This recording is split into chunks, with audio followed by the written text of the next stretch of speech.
Emiten ini IPO tahun 2017 dan setiap tahun selalu membagi dividen dengan yield 7-8%. Anak usaha BUMN Pelindo ini tidak punya utang dan kinerjanya 5 tahun terakhir cukup bagus. Inilah analisa fundamental IPCM.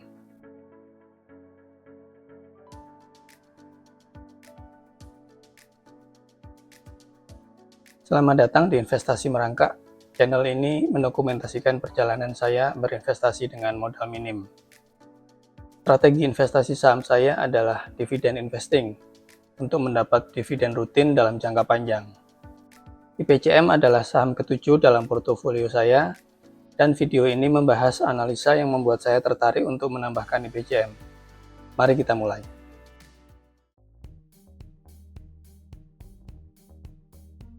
PT Jasa Armada Indonesia Tbk adalah perusahaan yang menyediakan jasa pemanduan dan penundaan kapal di pelabuhan-pelabuhan Indonesia.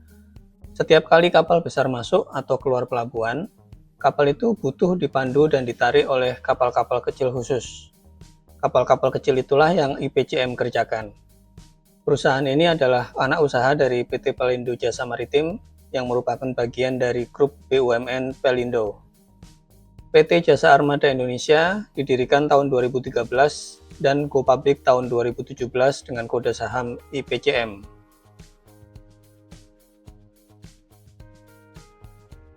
Pendapatan IPCM tumbuh dari 697 miliar rupiah di tahun 2020 menjadi 1,475 triliun di tahun 2025, naik lebih dari 2 kali lipat dalam 5 tahun.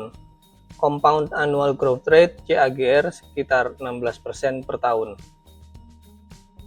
Laba bersih juga naik dari 80 miliar rupiah di tahun 2020 menjadi 196 miliar rupiah di tahun 2025, naik sekitar 145%. Net profit margin dalam 5 tahun terakhir konsisten 2 digit, antara 12% sampai 16%.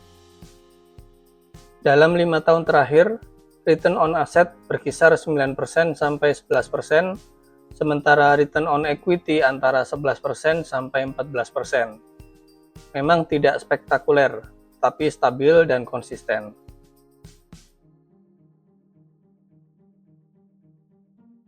Aset IPCM tumbuh dari 1,41 triliun tahun 2020 menjadi 1,72 triliun tahun 2025.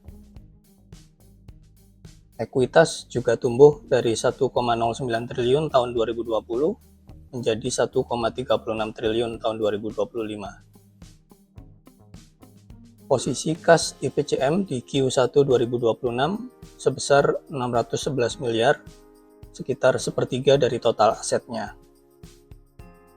Working capital Q1 2026 tercatat 713 miliar, menunjukkan modal kerja perusahaan cukup sehat. IPCM tidak pernah tercatat memiliki utang sejak IPO, sehingga posisi net debt-nya selalu negatif.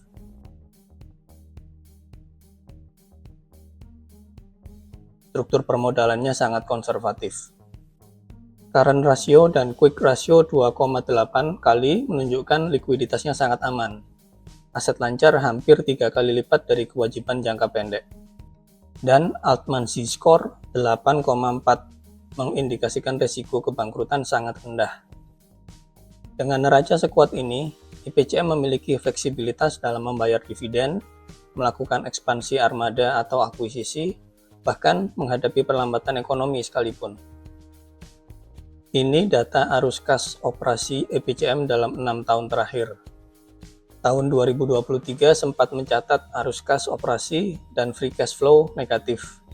Tapi arus kas IPCM pulih dan menguat lagi di 2024 sampai 2025. Dengan net income TTM 198 miliar dan cash from operations TTM 383 miliar, menunjukkan bahwa laba IPCM didukung oleh penerimaan kas yang nyata, bukan sekedar pencatatan laba akuntansi.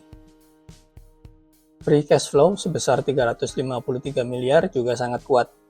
Angka ini menunjukkan bahwa setelah mengeluarkan dana untuk kebutuhan investasi atau CAPEX, perusahaan masih memiliki kas yang besar.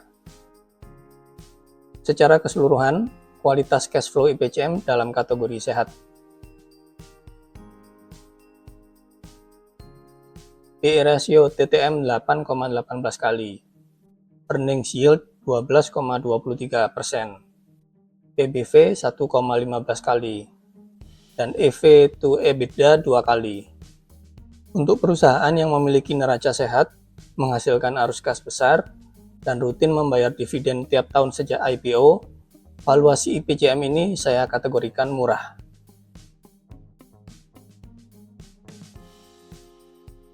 Sejak IPO tahun 2017, IPCM membagi dividen setiap tahun tanpa pernah absen. Payout rasio sejak 2020 rata-rata di 70-an%, termasuk tinggi, tapi bisa dipahami karena IPCM tidak terbebani pembayaran utang dan kebutuhan investasi modal atau CAPEX relatif rendah. Sehingga dengan arus kas yang sehat, maka perusahaan memiliki ruang yang cukup lega untuk membagi dividen. IPCM punya banyak kelebihan, tapi setiap bisnis pasti punya risiko. Pertama, ketergantungan pada grup Pelindo. Sebagian besar pendapatan IPCM terkait dengan ekosistem Pelindo. Selama Pelindo sehat, tidak ada masalah.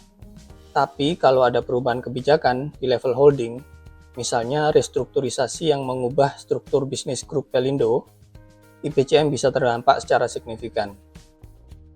Kedua, perubahan regulasi dan perlambatan ekonomi. Tarif jasa pemanduan kapal bisa dipengaruhi kebijakan pemerintah. Dan volume lalu lintas kapal sangat sensitif terhadap kondisi perdagangan nasional maupun global. Kalau ekonomi melambat dan volume perdagangan turun, pendapatan IPCM bisa ikut tertekan. Ketiga, free float saat ini hanya 12,1%. Likuiditas perdagangan saham IPCM terbatas, sehingga harganya rentan turun signifikan dalam waktu singkat.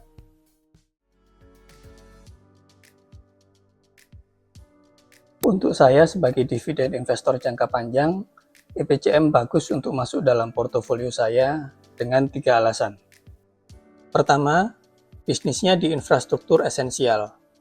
Indonesia adalah negara kepulauan, dan transportasi laut adalah tulang punggung logistik nasional. Selama pelabuhan-pelabuhan di Indonesia masih beroperasi, bisnis IPCM tetap relevan. Kedua, mesin dividen yang bisa diandalkan. Membagi dividen setiap tahun sejak IPO, termasuk dividen interim, payout ratio cukup konservatif, dan yield stabil di 7-8%. Ketiga, tidak ada beban utang, sehingga kemungkinan dividen turun karena tekanan keuangan cukup kecil. Ini adalah margin of safety yang penting untuk investasi jangka panjang. Itulah analisa saya untuk IPCM. Terima kasih sudah menonton video ini. Semoga bermanfaat untuk Anda.